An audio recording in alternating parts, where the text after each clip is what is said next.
Hey everyone, settle in with your tea or whatever you're sipping on tonight, because we're diving into a case that's going to make you question everything you think you know about death investigations.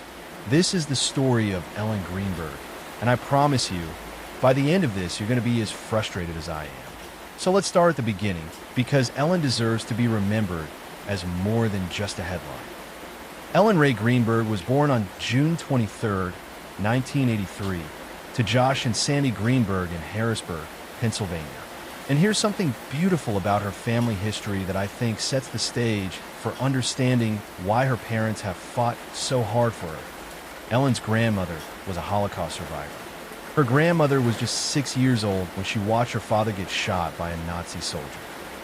The family escaped into the woods, hid in a cavern her father dug in a stream bank, survived on blueberries and mushrooms. They eventually made it to America, and as they sailed past the Statue of Liberty, Ellen's grandmother said to her mother, "I'm going to be free now." That spirit of perseverance, that refusal to give up, it runs in Ellen's blood. And it's the same spirit her parents would need when fighting for justice for their daughter. Ellen was what I'd call relentlessly organized. Like, her college roommate Alicia literally said that if you stepped away for a second while cutting vegetables, you'd come back and Ellen would have already cleaned everything up. She was a meticulous person, a perfectionist, really.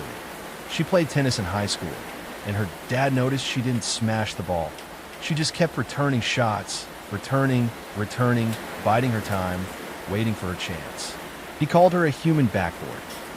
After graduating from Penn State with a degree in communications, Ellen got her teaching credentials and became a first-grade teacher at Juniata Park Academy in Philadelphia. By all accounts, she was dedicated to her students, maybe too dedicated because the stress of the job would become a huge part of her story. In her personal life, Ellen met a guy named Samuel Goldberg, Sam, on a blind date. He worked for NBC Sports, came from a wealthy family in the western suburbs of Philly. To Ellen's friends and family, he seemed nice enough. One friend called him a teddy bear. Another said Ellen referred to him as her knight in shining armor. They got engaged and planned to get married on August 13, 2011, at the Hotel Hershey in Hershey, Pennsylvania. Everything seemed fine, on the surface at least. But as we get closer to January 2011, things start to change. So here's where things start getting concerning. Around the holidays leading into 2011, Ellen began to change. Her friends noticed it.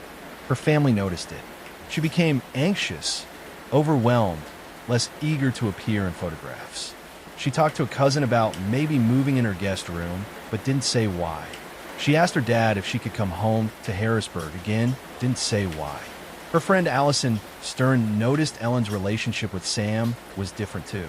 Ellen seemed increasingly deferential to him, like she had to ask his permission before making plans.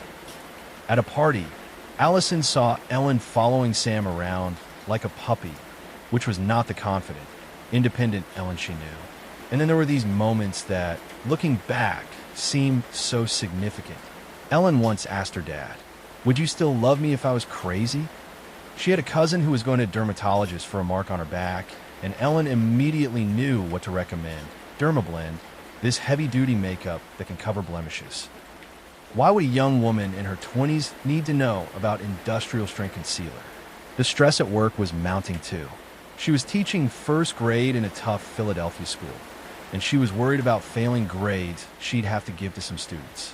One colleague said a student had tried to choke himself with a sock.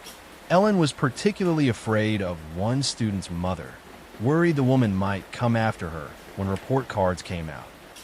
Her parents convinced her to see a psychiatrist, Dr. Ellen Berman. In January 2011, Ellen saw Dr. Berman 3 times. Here's what the doctor's note said. January 12th. Ellen wants things in control, has been a hard worker her whole life, is anxious, not sleeping, says her job sucks. January 17th. She wants to quit, but her mom and fiancé don't want her to. When she starts working on something, she starts thinking about everything else. The doctor notes, not suicidal. January 19th. Ellen reports feeling way better, 75% better. Agrees she should just get through until June. The doctor notes she tend to walk around compulsively neatening up. So the doctor diagnosed her with adjustment disorder with anxiety. Basically, she was stressed about work and prescribed clonazepam for anxiety. But, and this is crucial, the doctor wrote that Ellen was not suicidal. Ellen also had a conversation with her longtime friend Erica Hamilton, who was studying to become a school counselor. Ellen seemed really concerned about what her therapist was going to keep confidential. Erica explained that the only way a therapist could break confidentiality was if Ellen had suicidal or homicidal thoughts. Erica point-blank asked Ellen if she was suicidal. Ellen said no. She blamed everything on work stress.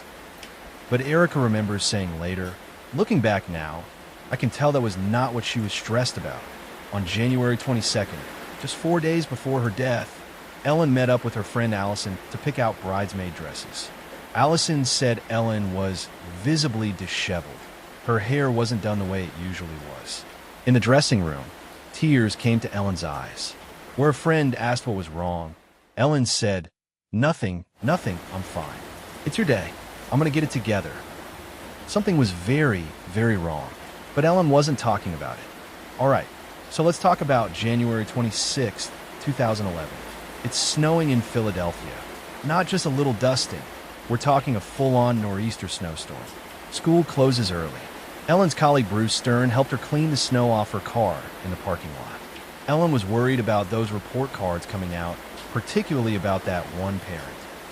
Bruce, who was a union shop steward, reassured her that her bosses had her back, that her job wasn't in jeopardy.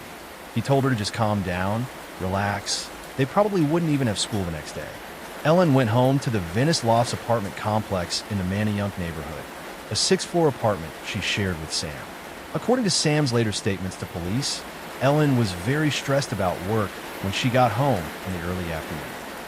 She was trying to do work, trying to finish those grades that were due the next day, January 27th, but she couldn't seem to concentrate. Around 1:26 p.m., Ellen stopped at a gas station on Umbria Street. She filled up her tank, 12.878 gallons of unleaded gas for $41.20. Her parents found the receipt later, and they believed this was significant. Was she planning a trip? In her orderly apartment, there were other signs too. A makeup case and toiletry bag near the bathroom sink, next to her pashmina scarf, like she'd been gathering things. She was found wearing her winter boots instead of the socks she usually wore around the apartment. Around 3:40 p.m., Ellen was texting with her friend Alicia. Once again, she mentioned the grades were due and she couldn't seem to get them done. These were the last outgoing text messages ever recorded on Ellen's phone. Now, here's where Sam's timeline comes in. According to surveillance video and his statements, around 4:50 p.m., Sam was seen getting off the elevator and walking toward the fitness center. He told police he used the elliptical machine for about half an hour and did a few sit-ups. At 5:26 p.m., surveillance shows him walking toward the concierge desk, apparently checking his mail. He gets on the elevator, reading something in his hand, and then, according to him, when he gets back upstairs, he realizes he's locked out of his own apartment. The swing bar latch, like those hotel latches, is engaged from the inside. Between 5:32 p.m. and 5:54 p.m., Sam sends Ellen a series of text messages. And guys, this escalation pattern isn't something. Here they are in order. Hello. Open the door. What are you doing? I'm getting pissed. Hello. You better have an excuse. What the fuck? You have no idea. He calls Ellen's mother. Neighbors see and hear him banging on the door in the hallway. He goes down to the concierge desk asking for a special tool to undo the latch. He's told no such tool is available. During this hour, Sam also speaks with his cousin Kamian Schwartzman and his uncle James Schwartzman. Both are attorneys. According to their later account, Sam was on the phone with them when he broke down the door. They claim they heard him scream hysterically and then told him to call 911. At 6:30 p.m., Sam Goldberg calls 911. Okay, so we need to listen to what Sam says on this call because people who've analyzed this case find his statements unusual. Help, I need. I just walked into my apartment. My fiancée is on the floor with blood everywhere. The operator asks where she's bleeding from. See, I don't know. I can't tell. She's... Wait, what? You don't know where she's bleeding from? The operator tells him to calm down. A second operator gets on. Sam says, Mama, I went downstairs to go work out. I came back up. The door was latched. My fiancé's inside. She wasn't answering. So after about a half hour, I decided to break it down. I see her now, just on the floor with blood, like she's not responding. The operator asks if she's breathing. Sam doesn't think so. Look at her chest, the operator says. She repeats this phrase 4 times in about 10 seconds. More than a minute after Sam said, I'm looking at her right now, he still hasn't mentioned the most obvious thing. The operator asks if he's willing to try CPR. I have to, right? The operator tells him to kneel by her side, lay her flat, rip her shirt off. Her shirt won't come off. It's a zipper. Oh my God.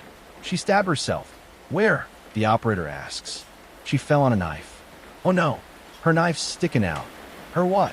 There's a knife sticking out of her heart. Let that sink in for a moment. Sam's first explanation for what he's seeing is that Ellen stabbed herself and fell on a knife.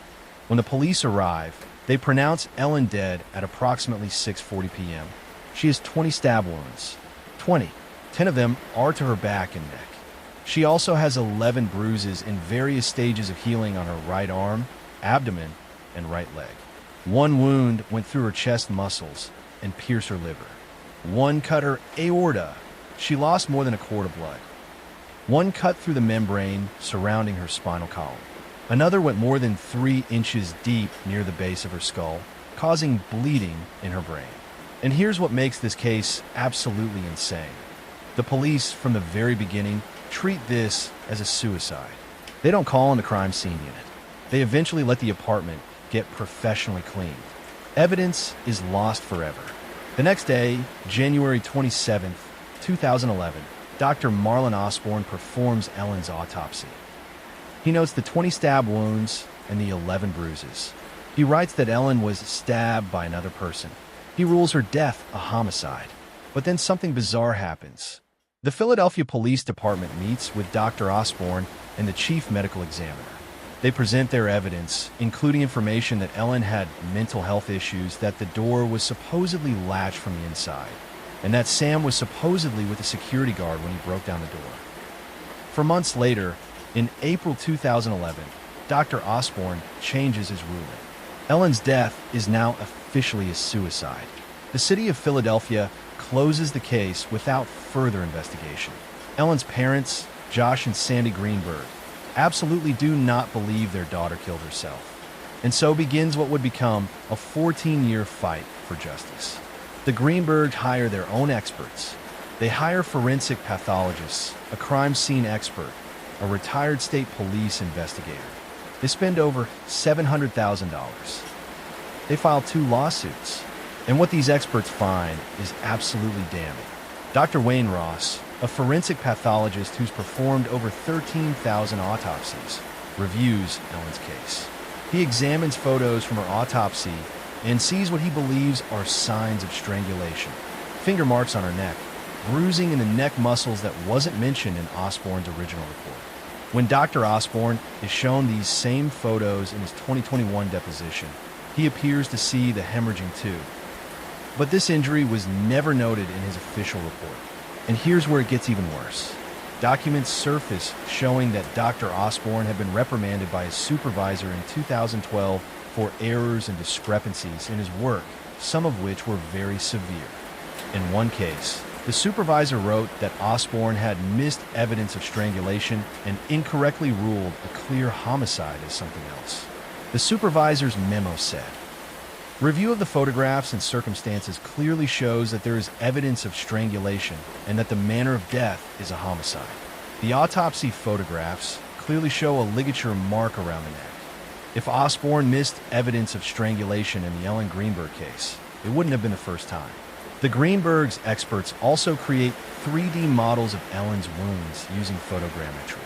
They try to reconstruct how she could have inflicted these wounds on herself. They get a police officer of similar build to try to recreate the angles. She can't do it. Some of the wounds on the back of Ellen's neck are angled in a way that would have been nearly impossible for Ellen to inflict herself, especially with her right hand. She's right-handed, especially without getting blood on her left hand, which was clean. Dr. Ross also says the crime scene looked staged to him. Ellen's holding a white towel that has almost no blood on it. There's a pattern of dried blood on her face that doesn't make sense with how her body was positioned. Strands of her hair are on the floor. A lot of times, when you're being strangled or somebody's stabbing you, the person will grab the hair, Ross notes. Remember how the police said the door was latched from the inside, proving Ellen was alone? Yeah, about that. The property manager at Venice Lofts, Melissa Ware, says she once accidentally latched one of those doors from the outside. If you shut the door hard enough, it swings it, she explained. She said if she needed to, she could definitely replicate doing it on purpose. And remember how Dr. Osborne said he was told Sam was with a security guard when he broke down the door? The security guard, Phil Hanton, filed a declaration saying that's not true. He did not accompany Sam upstairs.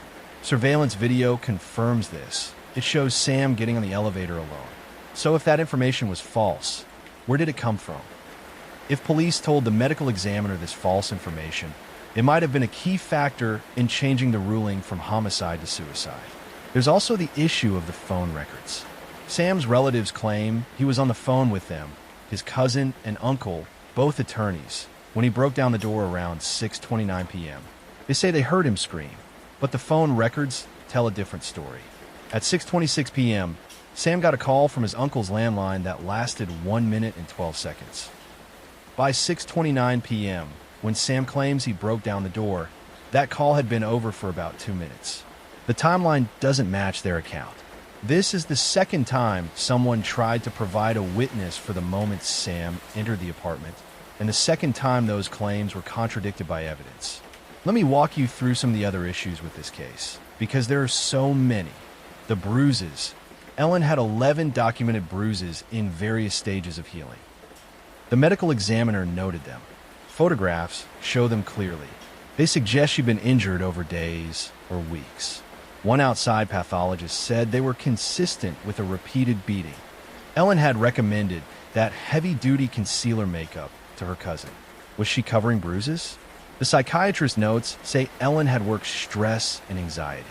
But Dr. Ross, the forensic pathologist, wrote that Ellen's bruises suggest domestic abuse sufficient to account for her anxiety.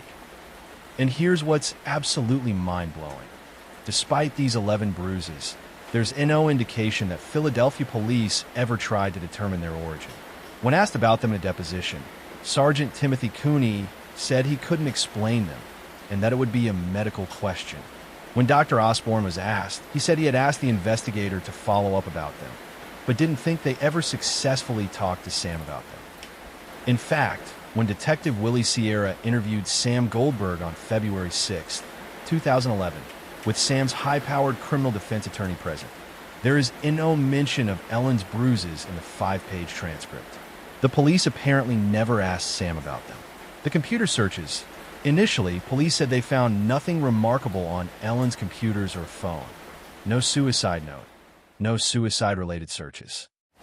But years later, when the Pennsylvania Attorney General's office reviews the case, they claimed there were searches about painless suicide on Ellen's computer.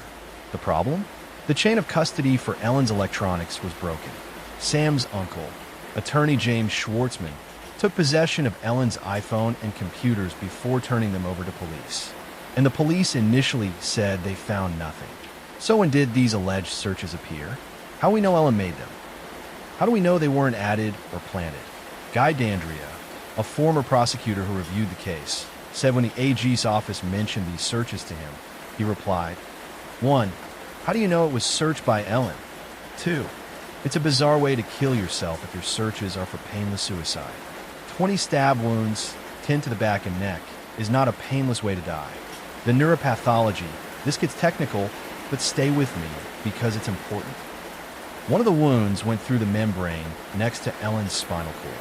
If that wound damaged the actual spinal cord, Ellen would have lost the ability to keep stabbing herself. It would prove she couldn't have inflicted all these wounds. Dr. Osborne wrote in his report that he consulted an eminent neuropathologist who said there was no injury to the spinal cord itself. But when the former prosecutor followed up, that neuropathologist said she had no recollection of doing this examination. There was no report, no payment records, no log showing it ever happened. In 2019, a different neuropathologist, Dr. Lindsay Emery, actually examined the preserved portion of Ellen's spinal column. In her 2021 deposition, she said she found no hemorrhage in that wound, which would indicate Ellen was already dead when that wound was inflicted. So what you're saying is Ellen would have been dead when this was administered? The attorney asked. Yeah, Dr. Emery said. But if the wound was administered after Ellen was dead, can we agree that she couldn't have administered that wound, correct? That is true, Dr. Emery said. Game, set, match, right? Not so fast. After Dr. Emery heard from a city attorney following this deposition, she filed a declaration walking back her statement, saying there could be other explanations and she had no opinion on manner of death. So where are we now?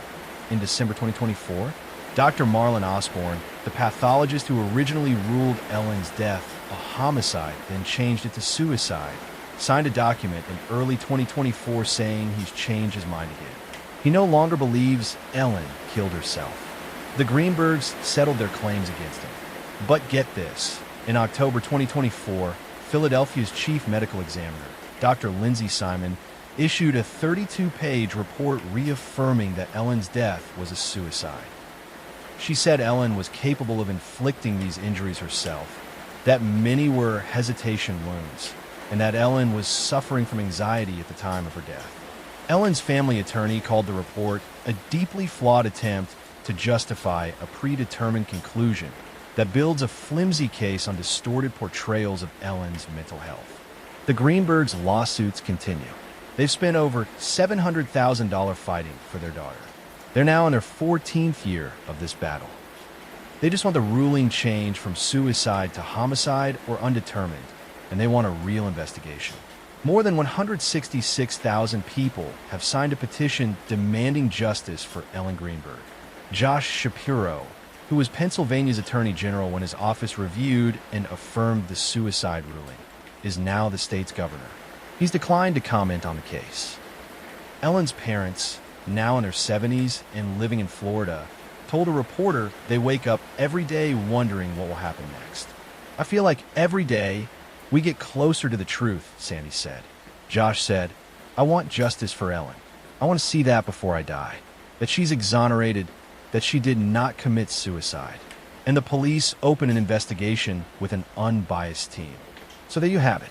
A 27-year-old first-grade teacher, engaged to be married, found with 20 stab wounds, 10 to her back and neck, multiple bruises in various stages of healing, possible signs of strangulation, wounds that experts say couldn't have been self-inflicted, a crime scene that wasn't properly processed, a medical examiner who changed his ruling after meeting with police, broken chains of custody, conflicting accounts, and nearly 14 years of officials insisting this was a suicide.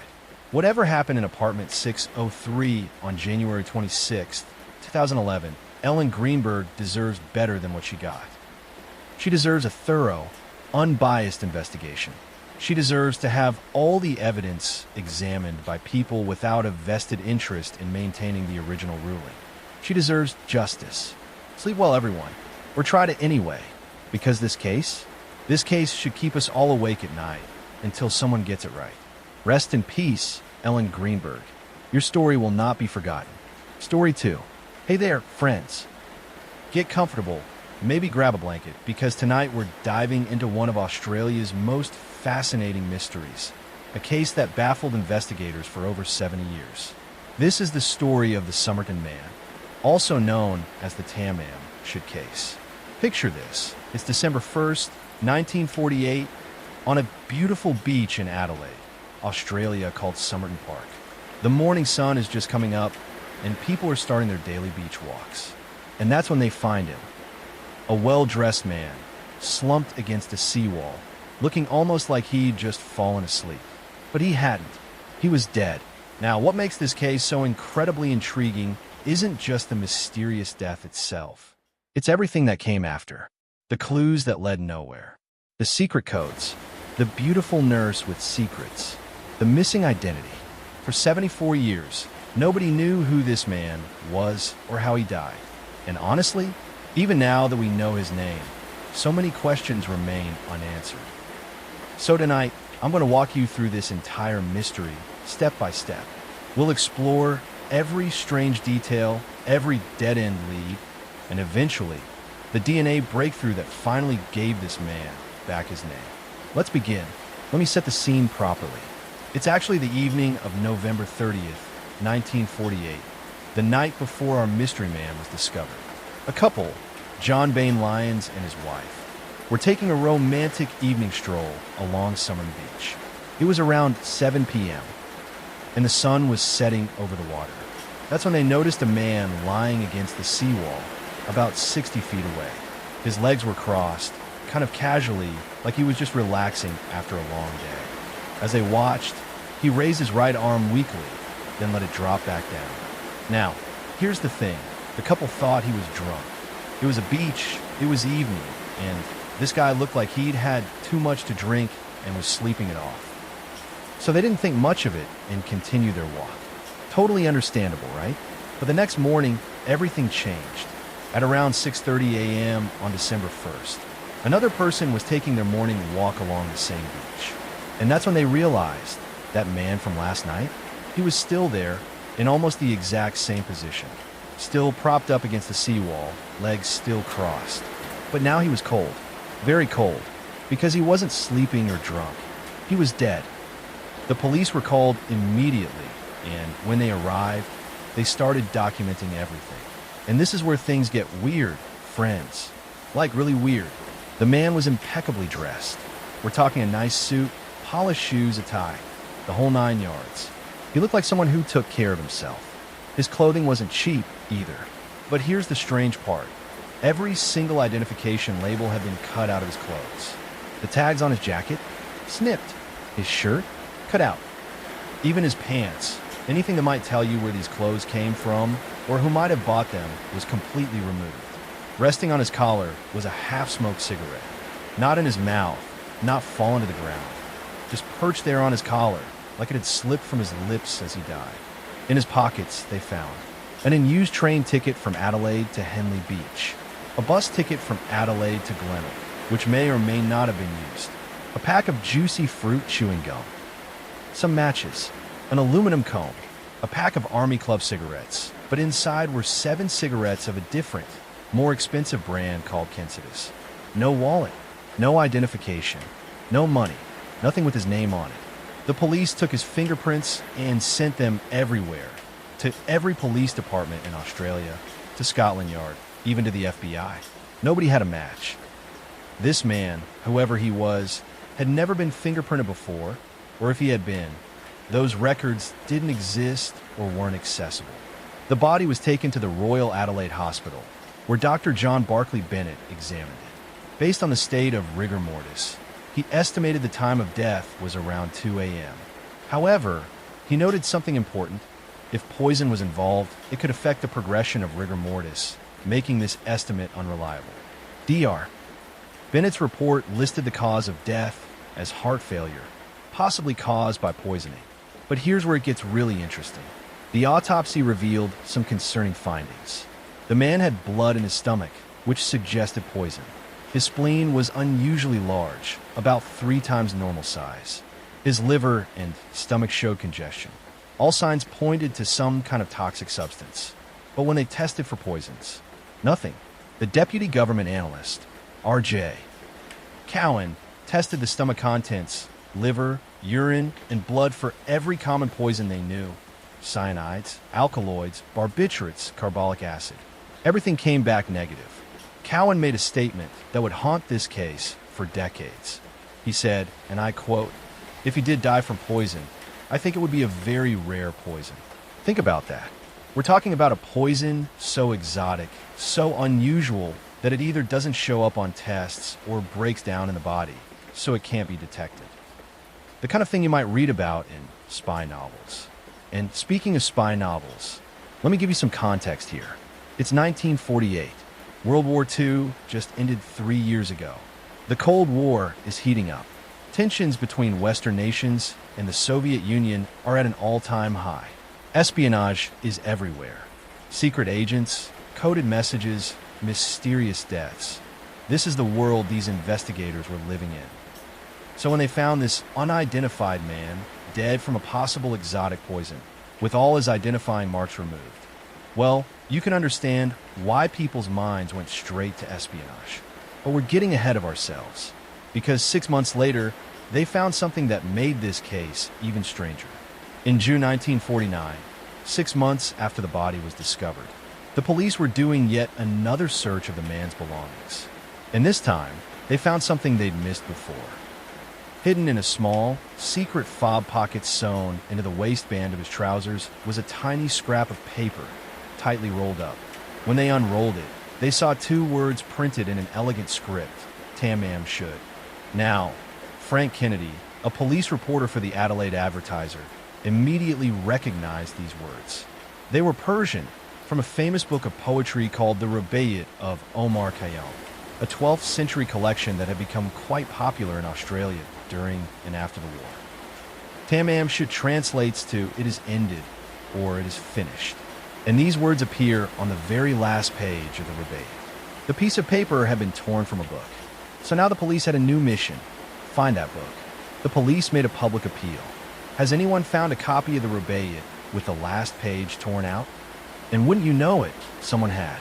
A man came forward and said that back in late November or early December 1948, he and his brother-in-law had gone for a drive. They parked their car, an unlocked convertible, near Somerton Beach, maybe 2 kilometers away. When they came back to the car, there was a copy of the Rubaiyat on the back seat. Each man assumed the other had bought it, but neither had. Someone had thrown this book into their car. It wasn't until the public appeal that they looked at it more closely and realized the final page, the one with Tam should on it, had been torn out. This was the book.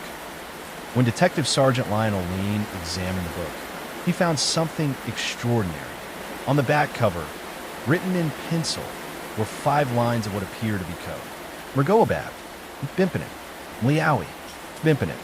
The second line was crossed out, as if someone had made a mistake and started over.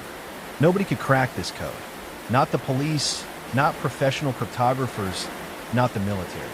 To this day, despite thousands of attempts, nobody has definitively decoded these letters. But that's not all that was in the book. Also written in the book were 2 phone numbers. The first led to a bank, a dead end. The second, that led to a nurse who lived near Somerton Beach. A young woman named Jessica Ellen Thompson, though she went by the nickname Joe.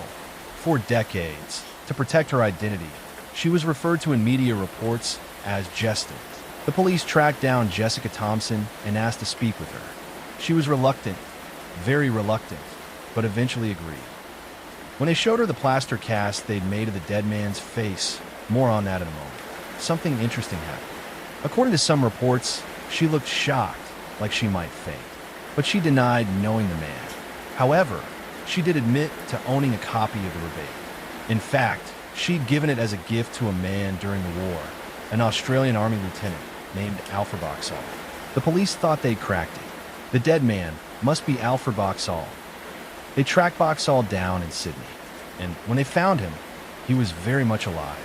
And more importantly, when they asked to see his copy of the Rubaiyat, the final page was completely intact. The words Tam should were still there. So the book in the car wasn't Boxall's book. It was a different copy entirely, which meant the connection between Jessica Thompson and the dead man remained a mystery. Over the years, people close to Jessica said she knew more than she was letting on.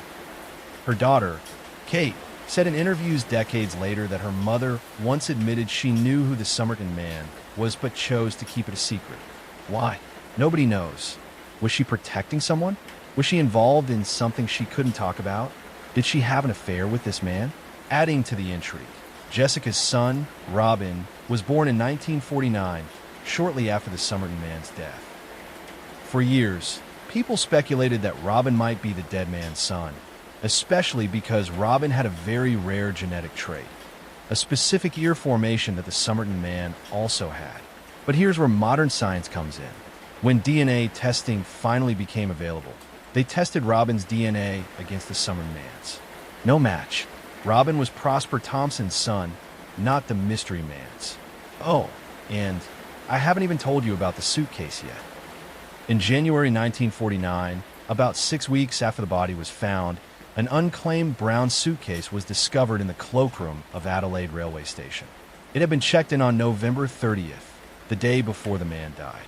Inside the suitcase, clothing with the labels removed, just like his clothes. Some items marked T, Keen or Keen, an unusual orange wax thread, which matched thread found in repairs on the dead man's pants. A stenciling brush, a screwdriver, scissors, the kind you might use to remove clothing labels. The Keen marking is interesting because, as researchers later discovered, Carl Webb, spoiler alert, we'll get to his identity soon, had a sister named Frida who was married to a man named Thomas Keen. So Keen items in the suitcase might have been hand-me-downs or borrowed clothes. For decades, the prevailing theory was that the Summerton man was a spy. Think about it. Unidentifiable, all labels removed.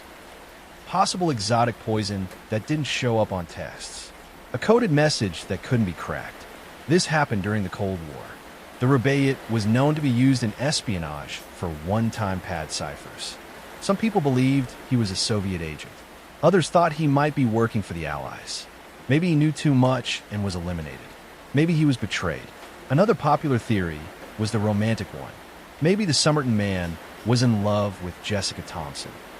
Maybe she rejected him, and in despair, he came to Adelaide, got a hotel near where she lived, and took poison. The Tamam should note, it is ended. Could have been his final message about their relationship. The Rabayit is, after all, a book about fate, love, and mortality. Its themes include living life fully and having no regrets when it ends. #, other theories. Some people thought he might be a ballet dancer because he had unusually well-developed calf muscles. Others wondered if he was involved in smuggling. Every theory had its proponents, and none could be definitively proven. The case went cold. Years turned into decades. The Summerton man was buried in 1949, but before that, authorities made a plaster cast of his face and upper body, hoping someday someone would recognize him. And every so often, flowers would appear on his grave. Nobody knew who was leaving them. In 1995, a University of Adelaide professor named Derek Abbott heard about the case and became obsessed with it. He devoted years, decades, to try and solve it. In 2011, South Australia police gave Abbott access to about 50 strands of hair that had been found embedded in the plaster death mask. Abbott and his team at the University of Adelaide spent years trying to extract usable DNA from these hairs. By 2018, they'd successfully extracted the complete mitochondrial genome, which told them the Summerton man was of European Caucasian descent through his maternal line. But mitochondrial DNA only traces the mother's side. It couldn't tell them exactly who he was. In May 2021, authorities made the decision to exhume the Summerton man's body to get better DNA samples. This was a big deal. The body had been buried for over 70 years. Meanwhile, Abbott teamed up with renowned American forensic genealogist Colleen Fitzpatrick, who had worked on other famous cold cases. Together, they used the DNA from the hair samples and uploaded it to genealogical databases like GMatch.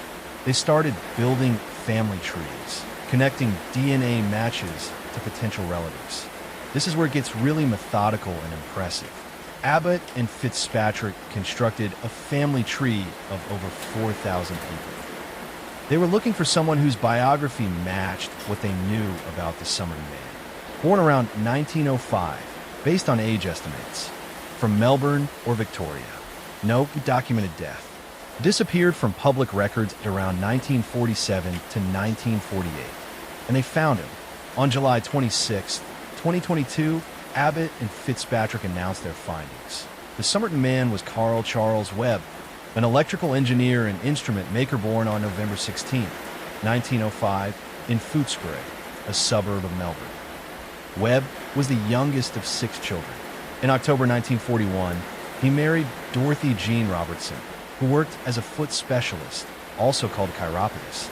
The last record of Carl Webb was from April 1947, when he left his wife.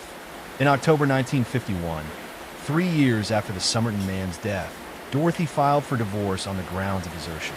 By then, she had moved from Melbourne to Butte, South Australia, only about 90 miles from Adelaide. The theory?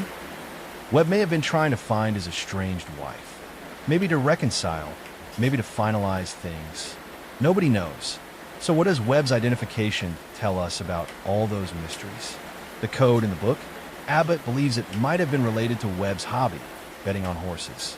The letters could be the first letters of horses' names or racing tips. Not a spy code at all. The Rebellic connection? Webb apparently enjoyed poetry and even wrote some himself. Maybe the choice of this particular book and phrase was just personal, not espionage related. The exotic poison? We still don't know. Webb may have had mental health issues. He'd lost 4 close family members in 7 years. Some experts believe he died by suicide, but we can't say for certain. So here we are, friends. After 74 years, we finally know the Somerton man's name. He was Carl Webb, a 43-year-old engineer from Melbourne. Not a spy, but an ordinary man who met an extraordinary end. But even with this knowledge, so many questions remain unanswered. How exactly did he die? Why did he remove all the labels from his clothes? What was his relationship with Jessica Thompson, if any? Why was the Rebellion in someone's car? What do those letters really mean? Some mysteries, it seems, want to keep their secrets. As of late 2024, South Australia police still haven't officially verified the Webb identification through their own DNA testing, though they've said they're cautiously optimistic. The investigation remains technically open. The Somerton man case reminds us that even in our age of advanced forensics and DNA technology, the past holds stories that resist easy answers. Carl Webb lived, loved, struggled, and died alone on a beach. Somewhere in his final hours, he made choices we may never fully understand. In the autumn of 1952, the small coastal town of Whitmore Bay was the kind of place where everyone knew everyone else's business. The fishing boats came in with the tide each morning, and the smell of salt and seaweed hung perpetually in the air. It was a town of routines, of predictable days and quiet nights. Angelina O'Mara was not from Whitmore Bay, though she had lived there for nearly 3 years. She had arrived on a gray November morning in 1949, carrying a single leather suitcase and wearing a navy blue coat with pearl buttons. She took a room at Mrs. Hendricks' boarding house on Cliff Road, paid 3 months in advance with crisp bills, and said very little about where she had come from. The townspeople found her pleasant but distant. She worked as a bookkeeper for Morrison's hardware store, where she arrived precisely at 9 each morning and left at 5 each evening. She walked the same route every day, past the post office and the bakery, nodding politely to those she passed, but rarely stopping to chat. On the evening of October 14th, 1952, Angelina O'Mara finished her workday, as usual. Mr. Morrison, the hardware store owner, would later tell police that she seemed no different than any other day. She had balanced the books, filed the receipts, and wished him a good evening as she put on her coat. She never made it back to Mrs. Hendricks' boarding house. When Angelina didn't appear for breakfast the next morning, Mrs. Hendricks wasn't immediately concerned. Perhaps Miss O'Mara had taken ill or had decided to sleep late. But by noon, when there was still no sign of her tenant, Mrs. Hendricks climbed the narrow stairs to the 3rd floor and knocked on Angelina's door. There was no answer. Mrs. Hendricks tried the handle and found the door unlocked. Inside, everything was neat and orderly. The bed was made with crisp hospital corners. Angelina's few dresses hung in the wardrobe. Her hairbrush sat on the vanity, strands of dark hair still caught in its bristles. But Angelina herself was nowhere to be found. The investigation began slowly, as such things did in small towns in those days. Constable William Fletcher was a methodical man, not given to flights of fancy or hasty conclusions. He walked Angelina's usual route from the hardware store to the boarding house, asking questions at each establishment along the way. At the post office, Mrs. Gerald remembered seeing Angelina walk past at her usual time, around 5:15. At the bakery, young Thomas Wright had been sweeping the front step and recalled that Miss O'Mara had paused to let a black cat cross her path before continuing on her way. The greengrocer hadn't noticed her at all, but then it had been a busy afternoon. The trail went cold after the bakery. No one remembered seeing Angelina beyond that point. It was as if she had simply dissolved into the autumn evening, leaving no trace behind. Constable Fletcher was a patient man. In his 20 years of keeping the peace in Whitmore Bay, he had learned that answers rarely came quickly. He began to piece together what he could about Angelina O'Mara's life. And what he found was a woman who had been extraordinarily careful about leaving very few pieces to assemble. Mrs. Hendricks provided what information she had. Angelina paid her rent on time, never entertained visitors, and kept her room spotlessly clean. She received no mail except for the occasional letter from a London address, and she never spoke of family or friends. Mr. Morrison, the hardware store owner, said much the same.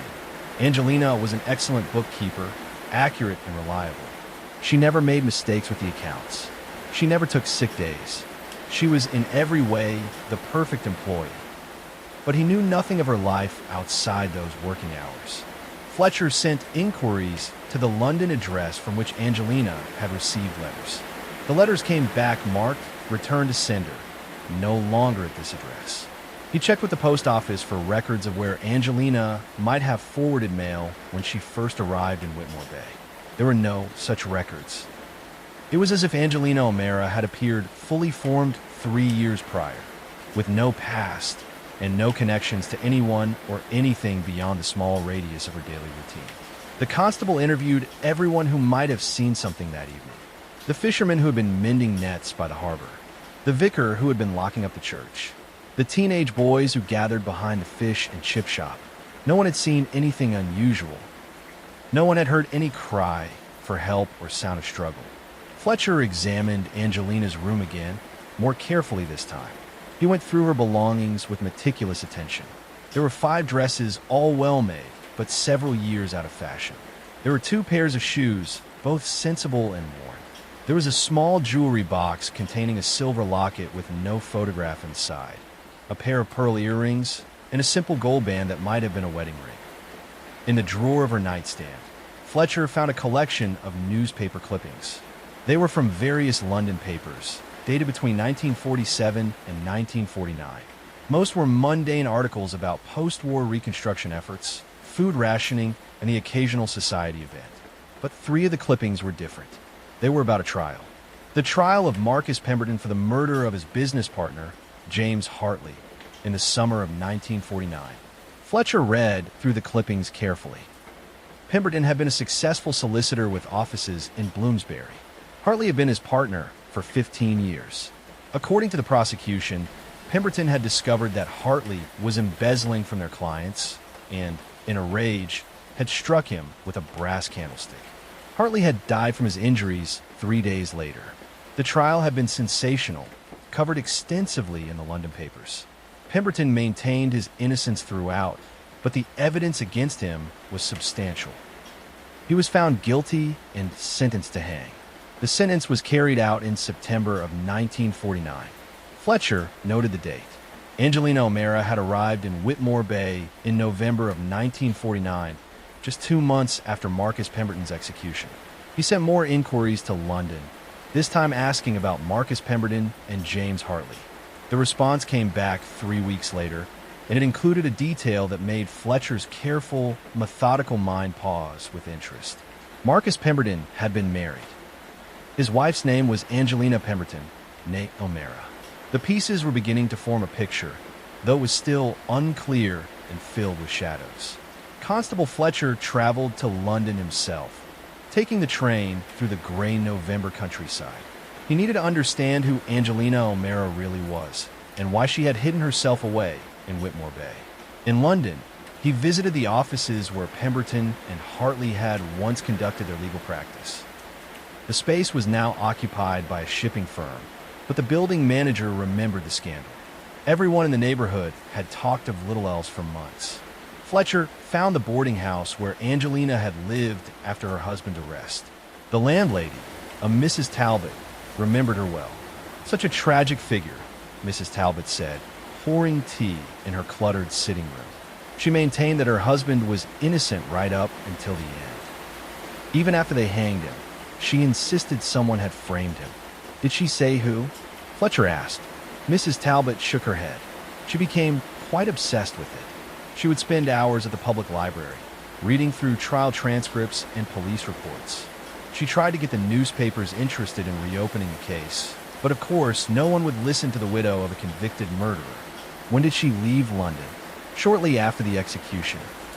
She said she needed to get away from it all, to go somewhere quiet where no one knew her or her husband's name.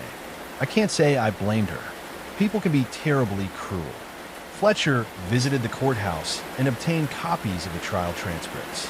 He read them on the train back to Whitmore Bay, the countryside growing darker as evening approached. The case against Marcus Pemberton had seemed straightforward. Hartley had been found dead in the office, struck by a candlestick that bore Pemberton's fingerprints. A witness, the cleaning woman, had heard the two men arguing earlier that evening. Pemberton had been the last person to see Hartley alive. But as Fletcher read more carefully, he began to see what might have driven Angelina to doubt the verdict. The cleaning woman's testimony was vague. The argument she heard could have been about anything. The embezzlement itself was difficult to prove definitively. And there had been another person with access to the office, someone mentioned only briefly in the testimony. Christopher Hartley, James Hartley's younger brother, who had worked as a clerk for the firm. Fletcher made note of Christopher Hartley's name. When he arrived back in Whitmore Bay, he sent another inquiry to London, asking for any information about what had become of Christopher Hartley after the trial. The response, when it came, was interesting. Christopher Hartley had left London shortly after his brother's death. He had moved to the countryside, somewhere on the coast. The exact location was unknown. Winter settled over Whitmore Bay like a cold blanket. The investigation into Angelina O'Mara's disappearance continued, but with little progress. Constable Fletcher had developed a theory, but it was built on speculation and fragments, nothing that would satisfy a court or even his own rigid sense of certainty. He believed that Angelina had come to Whitmore Bay not merely to hide from her past, but to search for something, or someone. Perhaps she had discovered that Christopher Hartley had moved to this area. Perhaps she had been quietly investigating him, trying to prove what she had long suspected. That Christopher, not Marcus, had killed James Hartley. But why would Christopher Hartley kill his own brother? Fletcher spent long evenings in a small office, smoking his pipe and reading through the trial transcripts again and again. The answer, when he found it, was buried in the testimony about the firm's finances. James Hartley had changed his will 3 months before his death. Previously, his estate would have gone to his brother Christopher. The new will left everything to a charitable foundation. Christopher Hartley had a motive. He had access to the office. He could have struck his brother with a candlestick, then arranged the scene to implicate Pemberton. If Angelina had discovered this, if she had found proof. But where was she now? Had she confronted Christopher Hartley? Had she met the same fate as her husband, silenced before she could reveal the truth? Fletcher began making inquiries about newcomers to the area around 1949, men who might match Christopher Hartley's description. It was slow work. People moved to coastal towns for many reasons, and few kept detailed records of such things. Then, in January of 1953, nearly 3 months after Angelina's disappearance, Fletcher received a letter. It had been posted from Dover, bearing no return address. Inside was a single sheet of paper with a message written in neat, precise handwriting. Stop looking for me. I have found what I needed to find, and I am safe. Tell Mrs. Hendricks that my room can be rented to someone else. I won't be coming back. A.O.M. Asterisk. Fletcher studied the letter for a long time. It was certainly Angelina's handwriting. He had compared it to samples from the hardware store ledgers. But what had she found? And if she was safe, why not return to Whitmore Bay? Why this cryptic message from Dover? He made the journey to Dover, but found no trace of Angelina O'Mara. If she had been there, she had left no trail behind. Spring came to Whitmore Bay, bringing with it longer days and the return of migrating birds. The disappearance of Angelina O'Mara had become just another unsolved mystery, the kind of thing people mention occasionally, but no longer actively discussed. Constable Fletcher had not forgotten. He continued his inquiries, though more quietly now. And in April of 1953, his patience was rewarded. He received a telephone call from a constable in the town of Seabrook, about 40 miles down the coast.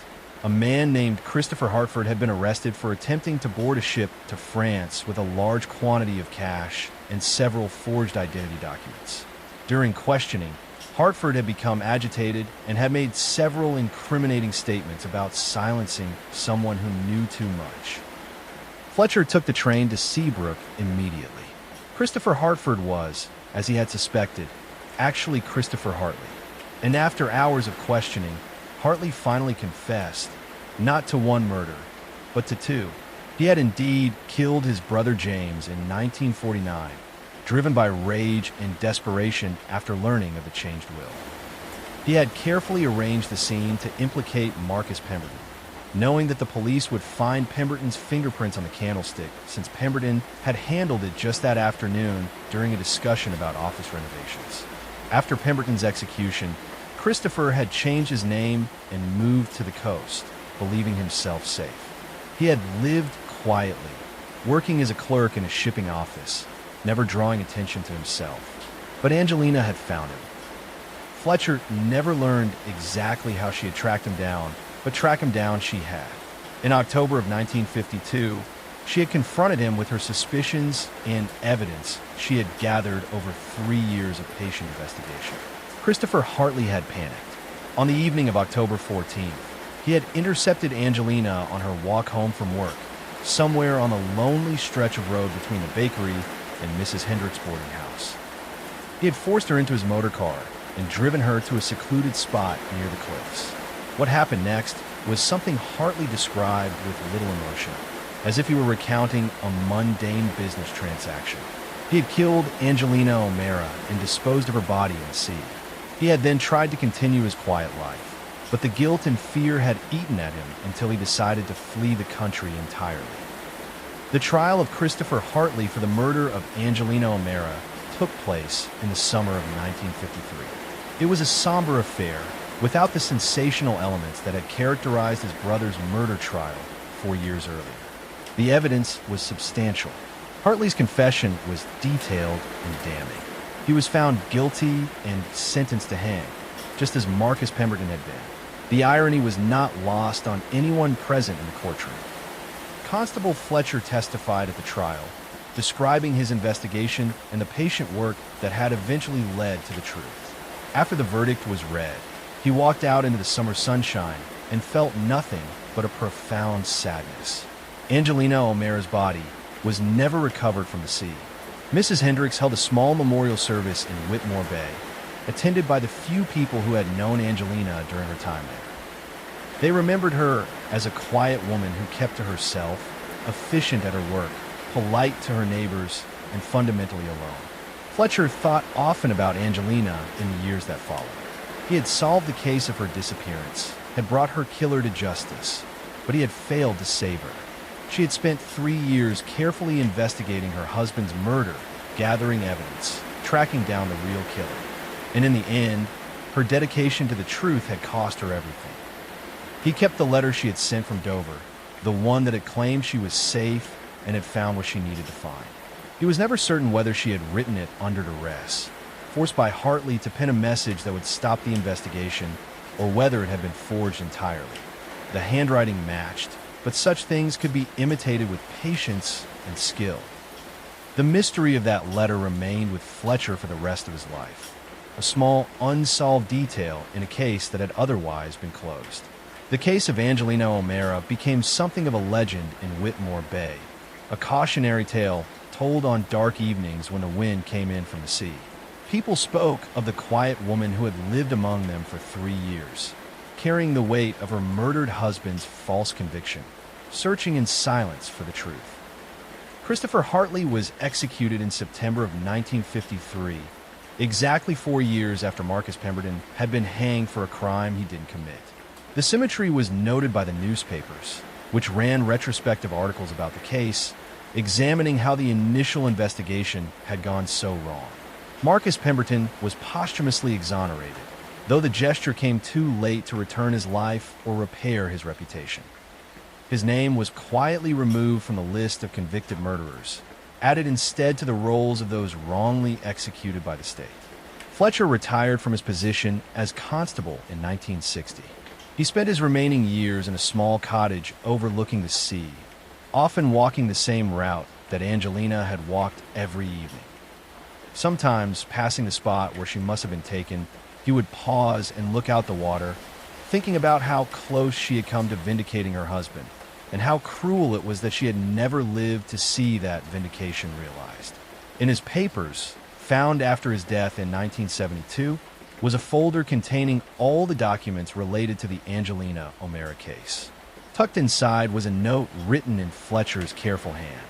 She was braver than any of us knew. She pursued justice when the world had told her to accept injustice. She searched for truth when it would have been easier to live with lies. If there is any lesson in this tragedy, it is that truth matters, even when seeking it costs everything. Asterisk, the story of Angelina O'Mara faded over the decades, as such stories do. The boarding house on Cliff Road, where she lived, was converted into apartments in the 1970s. Morrison's hardware store closed in the 1980s, replaced by a tourist shop selling postcards and souvenirs. The old constabulary building where Fletcher worked is now a cafe. But sometimes, on autumn evenings when the light fades early and the sea fog rolls in, people in Whitmore Bay still tell the story of the quiet bookkeeper who disappeared and the constable who wouldn't let her be forgotten. They tell it as a ghost story sometimes, claiming that Angelina's spirit walks the road between the hardware store and the boarding house, still trying to make it home after all these years. But perhaps the better story is the one that remembers her not as a ghost, but as a woman of remarkable courage and determination. A woman who refused to accept a comfortable lie when an uncomfortable truth needed to be found. A woman who spent 3 years of her life in a lonely investigation, knowing that she might never be believed, might never see justice done, but pursuing it anyway because it was the right thing to do. In the end, Angelina O'Mara found her proof. She tracked down her husband's killer. She confronted him with the truth. And though